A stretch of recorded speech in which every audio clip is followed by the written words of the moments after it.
এই বন্ধু, দাঁড়া তো, আমি পেশাবটা করে নি। আচ্ছা যা তাড়াতাড়ি করে আয়। আচ্ছা তুই দাঁড়া, আমি আসছি। এই তুই পেশাব করে ভাবে চলে আসলি কা? কিভাবে চলে আসলাম? টিউশন না করে চলে আসলি কা? কিছু না করে আসলে কি হয়?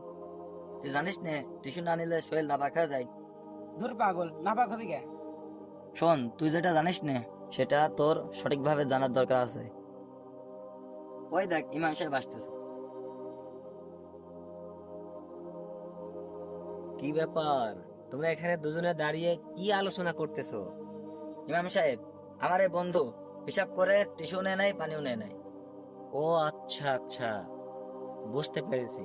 এই তুমি শোনো, নবীজি সাল্লাল্লাহু আলাইহি ওয়াসাল্লাম বলেছেন, যে ব্যক্তি প্রস্রাব করার পরে কুলুপ করবে না, পানি ঢালবে না, ওই ব্যক্তির কবরে এমন পরিমাণ আযাব হবে, ওই লজ্জা স্থানটা পচে দুর্গন্ধ হয়ে যাবে। তাই নবীজি সাল্লাল্লাহু আলাইহি সাল্লাম কুলুপ করতে বলেছেন, পানি ঢালতে বলেছেন, নিজেকে পাক পবিত্র রাখতে বলেছেন।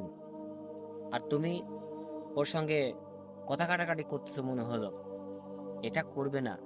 আজকে থেকে শিক্ষা নাও যে প্রস্রাব করার পরে নিজেকে পবিত্র রাখতে হলে কুলুপ করতে হবে। যদি টিস্যু থাকে টিস্যু দিয়ে করবে, যদি ঢেলা পাও ঢেলা দিয়ে করবে, যদি পানি পাও পানি দ্বারা ধৌত করে নিবে। বিষয়টা বুঝতে পেরেছো? দুনিয়া নয়, আখিরাতকে নিয়ে ভাবতে হবে। তাই বন্ধুরা, ভিডিওটা মন ছুঁয়ে গেলে শেয়ার করে দিবেন।